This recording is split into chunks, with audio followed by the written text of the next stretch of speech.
Welcome to another video from Dr. Lock. Somebody wanted to know how to rekey a 355, so I thought I might do a video. We've been blessed with a old school 355 which came off the door the other day, and I'll quickly show you what's involved. Try and do a quick rekey for you. Okay, so with this 355, first thing you want to do when you pull it off the door is flip it over and have a look at this part right here. Now if this is broken, and I'm just going to zoom in, just give you, there we go, focus. If this is broken like this die cast section, you got to throw the lock apart. Alright, so take note of that. That actually slips into this section right here, and the two V's line up. Now this is an old school 355, but the new 355 is very similar, and basically just goes on the door, tightens up, two screws on the front. So to start off with, take these two screws off, take your back half off the door, take your cylinder screws, which look like this, 1 and 2, take them off the door, then remove your cylinder from the front. Then you have your inner housing, and that's what we're going to rekey. At the moment it's not set to anything,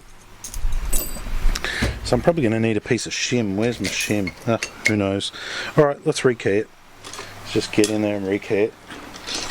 Okay, let's do the easy section first, 201 cylinder. I'm going to use a flat blade when I can find one. This is all I found, a little micro flat blade, so I'm just going to make it work. I've got a little nipple on one side here of my horseshoe circlip, so I'm just going to hold that in my hand and give it a push. Give it a push. I've turned it round. Now I'm just going to dig that out a little bit and get that circlip off.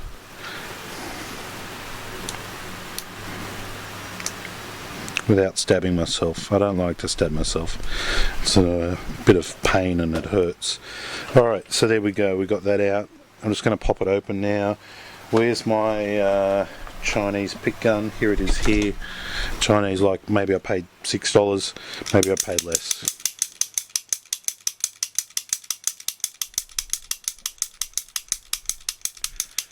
Pick it open. My needle's also pretty bent, so it's not a good it's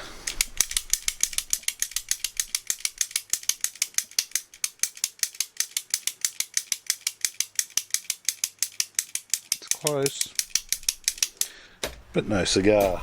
Alright, let's get ourselves a piece of shim. Got one. A real nasty one too. Look at that. Look at that. That's what I'm going to use. I'll grab myself a key blank. It's not one. Where's a key blank? I've got millions of them. Okay, in we go. So let's start shimming this open. That is just too bad to use. I'm going to have to slice and dice it. There we go. Save the shim from the back.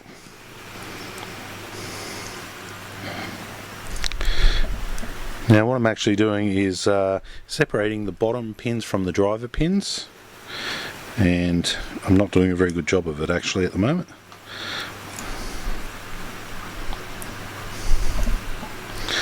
I can feel some sort of rubbish in there too.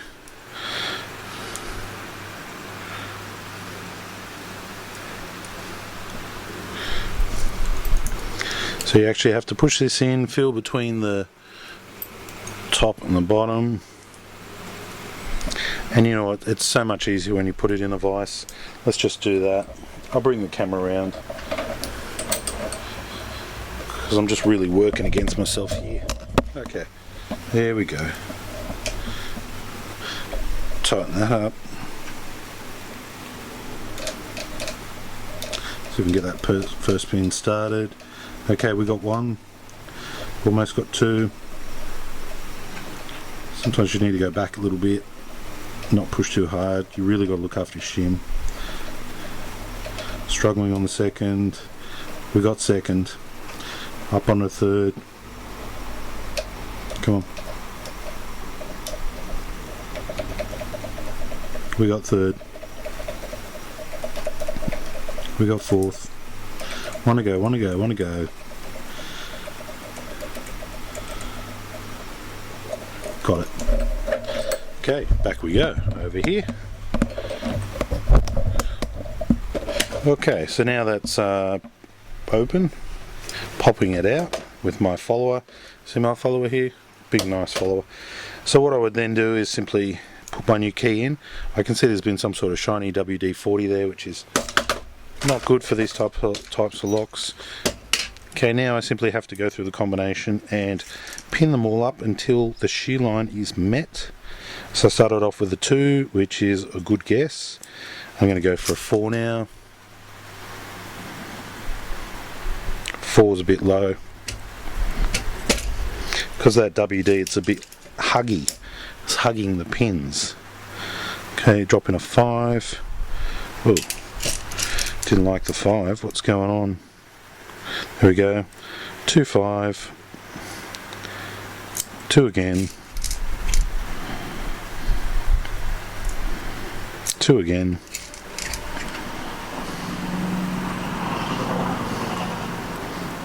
It's a 1.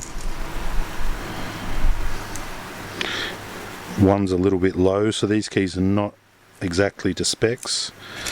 It will work, but it might be a little bit clicky. And drop a 3 in the back. Okay, I'm pretty happy with that. A little bit low, not ideal. The keys are not to the correct specs, but for this example, we'll go with it. And it's turning, no click, no nothing, so I'm happy with that. Throwing the pins over there. Tail piece in the back, pushing that back in there, making sure the nipple's lined up, grabbing our bullnose pliers and giving a little squeeze. Okay, circlippers on the back, we're happy. Okay, 1 down. In here you see 4 screws. They're the ones I'm going to go for. So I'm going to remove this and I'm going to show you the trick with this particular lock here. So there's 1. The new 355 is quite similar, so, and the tricks I'll show you on this will carry through. Okay, so Phillips head screws removed. 1. Just holding it and flick them out. See all this grease here too? All this coloured grease. Good idea to degrease that, put some new stuff in, because that makes the lock slow, sluggy, hard to turn, and you're definitely going to feel it on the key. Alright, 4 screws out now. So you grab this whole mechanism, if you can. I mean, it's actually glued in there with the grease. Ugh, yuck. It's actually pulling this knob forwards as I try and pull it out. That's how much grease is stuck in there. I'm actually going to need a flathead screwdriver here or some sort of screwdriver to try and get some sort of lift on this. And I'm holding the knob, there we go, I'm holding the knob backwards. There's so much grease in here working as a glue that it's actually like stuck to it, you can see. So let's just pop that greasy awful thing aside. Okay, now push this back down. Here's the biggest trick. You see this right here? You don't want this to push up, okay? There's a spring in there and you don't want to really mess anything up. So what I like to do is hold in my hand, hold it like this and not push this. Don't push this knob. Grab that cylinder and it's absolutely loaded with crap, grease. I have to use my hands to grease my hands afterwards, and I'm trying to wiggle it up, but it's okay. Here it comes. Okay, I've got the cylinder out. You can see all that shiny stuff. It's acting like glue, but I have managed to do it where I've kept this all in place. There's 2 circles here, 2 spring-loaded circles, okay, and you don't want to disturb any of that when doing a rekey. So put that on a cup, a box. So I'm going to place that about there, so that way it doesn't get pushed out. From there, we can pretty much work on our cylinder. Need a better screwdriver than that. There's my screwdriver. Here we go. Nice sharp screwdriver. Take note of where the cam is. See this cam on the side here? I'm going to give it a scratch. So that way I know which side to put that back on, and that's one less problem. I'm not going to put the whole lock back and find out, oops, I put it in the wrong spot. Take my 2 little cam screws off, take the one on the back off. Now we need to simply get this open, and you know what, it's going to be full of grease, I can guarantee it.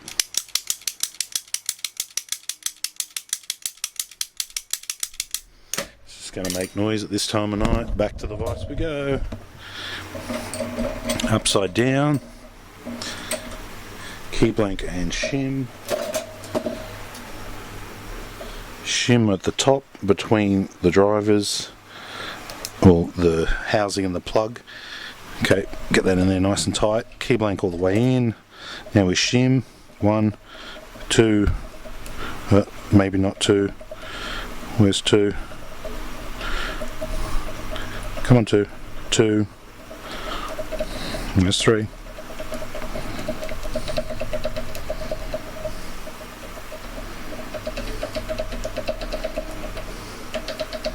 Come on, 3.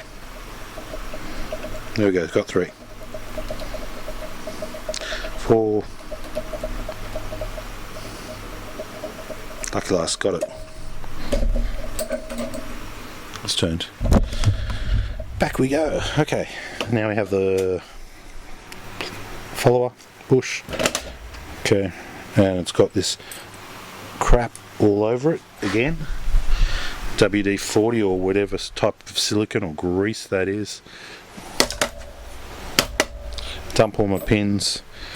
Come up with my pins, my change keys. And here's where the tricks start. Okay, I forgot what the code was. What do we get? 2, 5. No, I think 2, 2 or something. There's a lot of green in there. 5, 2, 2. Oh, not looking good.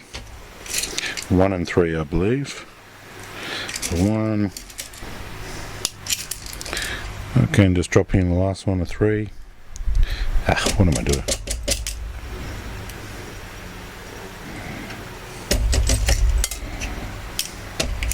Pins going everywhere. Okay, 1, and what was the last one? 3. Okay, so now I have my combination there. I'm happy with that. The next problem we have is this: in this particular housing there is a little bit of room, but sometimes you get very narrow housings on the top. So in this particular scenario, if you want to check your top pins on what sort of height, you can actually put bottom pins in underneath. That will allow you to check your top height. Your top height will be basically the height which is in the chamber. On certain ones you have a very limited amount. For this one here, I can see the 7 pin upside down is not going to be a problem. So a 10 pin, a 10 driver pin or something is not going to be a problem. So I'm quite happy that we've got enough room in the top of the chamber, no matter what the pinning is, to not have to worry about it. So we're going to turn that around. Now's the test. If we put the key in, we can't get the key in. It means we've got top pin blues, which means those bottom pins and the top pins are too much combined, they squash the springs, but I can feel no resistance in there at all. I also try and turn the cylinder from the front, which means I've got the top pins or the driver pins locking in, so I'm quite happy with that. That's okay, so I don't need to re-top pin it. At certain times you might need to re-top pin it, 001 inners and times like that. A lot of the time now, a lot of locks are coming out with enough height in the chamber to not have to worry about it. So I'm just going to drop these cam screws back in. Make sure they're tight as you can get them without stripping or breaking the screw. So they do need to be tight. Same for most cylinders. If you've got these little screws, make sure they're tight. Almost there. Tight. Okay, remember where I scratched it on that side? That gave me that side. Now I'm making sure that we don't push any of this out of the way. There is a lot of grease in there. If I have the time and all the rest, I would probably be degreasing it. Now we just need to line it back up. Everything has so much grease in it, nothing wants to go back together. What have we got there? Is that dirt? What is that? Okay, there we go. Straight back in. So this little cam on the back turns this outer hub, but it's not going to turn it too well because there's so much grease in there and it's like glue. So anyway, that's what that does. And the back of this here is, see that brown grease? It's just awful. So I'm going to pop that back in there. And it's not sitting flush because it does need to sit flush. So if I'm going to pop this over to that cylinder, it's not quite home. And it should be there, but it's not. What's holding it was that little edge right there. Checking it now, it's home. Make sure you don't pick up any screws with that grease, because that is very common. Putting 4 Phillips head screws back in to their little spots. Then I'm going to go degrease my hands. Screwdriver. 1, 2,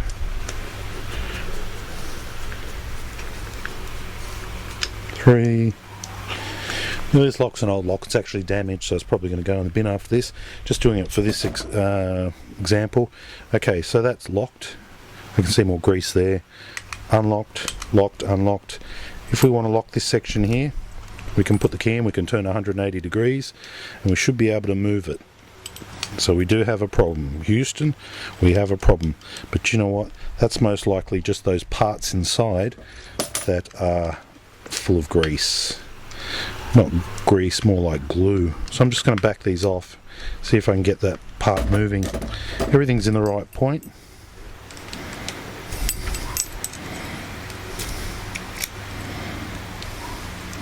Okay, we have a problem.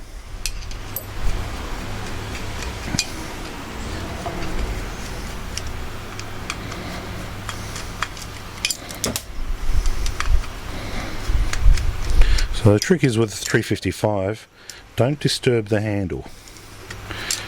It's got a round spring in there that can be a little bit annoying to have to reset. And I've just disturbed the handle. Awesome. Because of all that grease stuck to it. Now I've got it in gear, so I need to sort that out.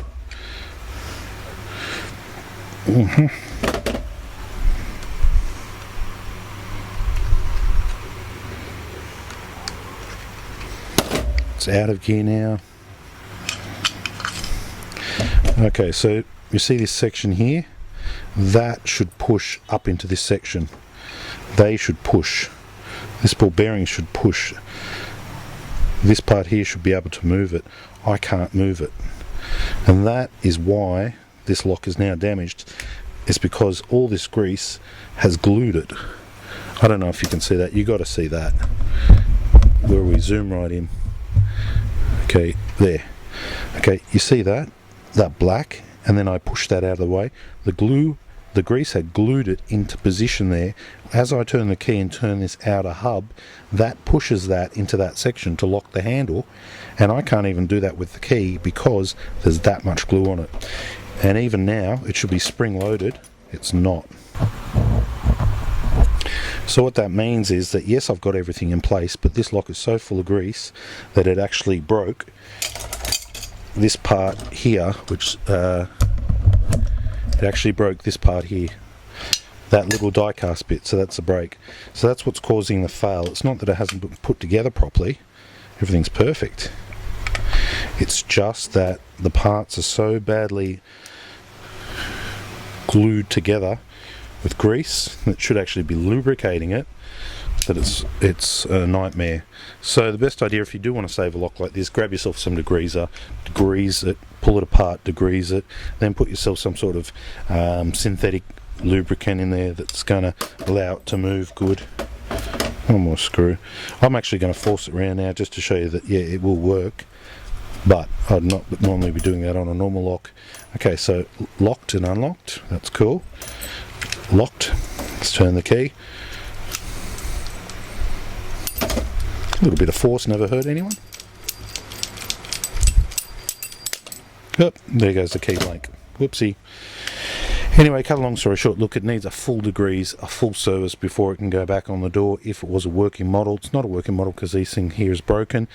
It would have turned 360, allowing the handle to be locked, but because those parts aren't moving inside and because there's so much grease in there, there's no way of making that happen. So the only thing I can do now is stop and basically clean it out and also on top of that re-lubricate it. Then it will start working.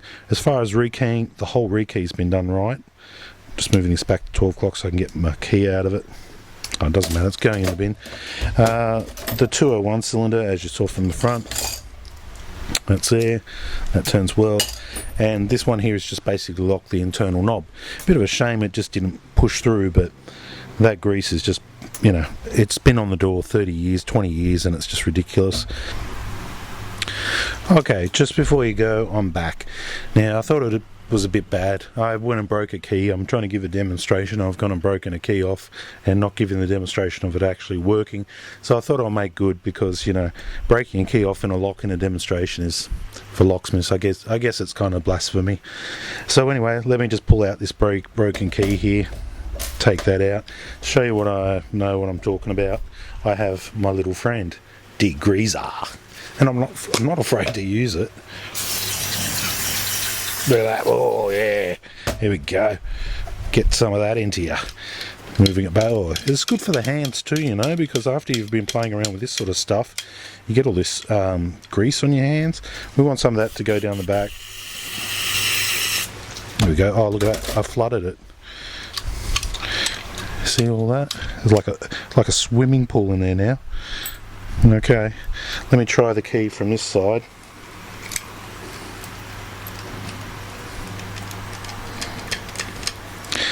Still not moving too well.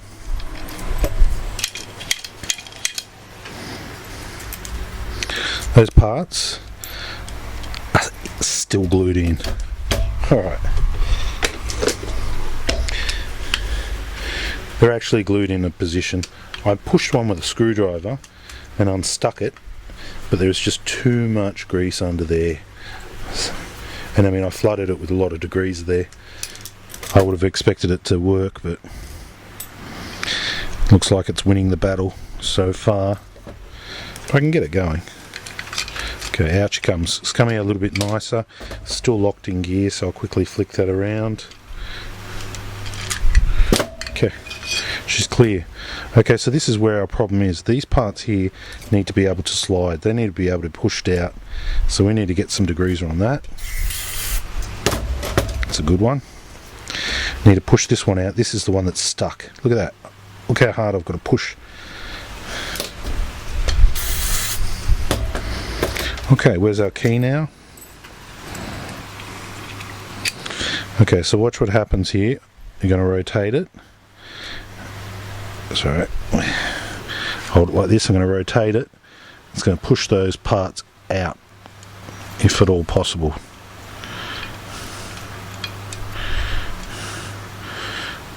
Okay, it's not giving in. It's alright. I'm persistent. So we're going to lift this center section here, which will not move. Okay, out she comes. This is a bit you normally don't want to have to do because of all the parts in there. So those two little brass bits, I'm just going to tap them down there. They're out of there. But here's the problem. See this section right here? Won't move. This should move. I'm prizing it up. That is how much grease is on that. See that? That's our problem. Take that. Take that, 20-year-old lock. Okay, now we've just got to get this back in the right section. Now I'm going to have stinky degreased hands. Oh. Okay, now she's moving. Getting some traction there. Still a little bit tight, but for this purpose of example, just to show you I'm not that mean to locks. Okay, cylinder sitting back in, sitting flush. Good. Little brass sections. Good. Did we lose one? Did we lose one? There's one. Okay, good. Popping it back in.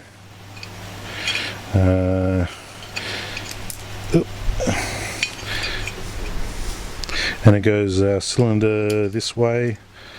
I'll show you in a sec. Even the spring section's not wanting to move. I have so much degreaser in it. So much. Okay, you see that? Spring loaded, and the round thing there. Here's my other spring loaded section over this side, and there's grease under there too. It's like a full restore job on a 355. Okay, now let's try that again. So carrying this degreaser in your car is definitely handy. I'm only going to put 2 screws in just to round this up, show you we are good to go. Then I'm going to go wash my hands. Okay, so let's try it from the outside with the key. Yep, working. Lock, unlock. Now it's locked. Let's pop that down. Put the key in, rotate it, pull the key out. So 360 rotation, unlocked. Put the key in, rotate it, pull it out. That is how much grease turned into glue that I could literally snap a key off. That's also the reason this lock failed, was because the grease turned to glue. I don't know if they did that deliberately as a design to fail in 10 years, but I'm telling you that these little tiny parts, which is connected to this part here, you see this here coming through the door, that drives that, sheared that section there. So now when the tailpiece is in it, it's going to be intermittent and not always catching on. So if that happens, you're up for a whole new lock. And this one's going in the bin, but basically that amount of grease in a lock, you literally have to strip it down, degrease it. Now if you're charging for a change combo, keep in mind that if you've got to do this, that should be worth 2 change combos, like 1 to change the key, 1 to rebuild it, strip it down and restore it, because you know that's the only way to get it working. Now you can use some sort of lubricant, a good lubricant in there. I wouldn't be using WD, something that might stick or hang around like a synthetic lubricant. I'll give you an example here. Where's my lubricant? Here we go. Super Lube. If you need lube, try Super Lube, synthetic grease. You can also get stuff in a spray can now, it's really up to you, but this is a mechanical part here, so it's really just metal on metal, so you want lubricated. This section here, you don't want to start putting anything through this section here, except for graphite. You put graphite in there, that'll be alright, but don't get all your stuff coming through the keyway, so do it on an angle. See, I'm not that mean to locks after all, and we do have it working. Locked and unlocked. Okay, thanks for watching.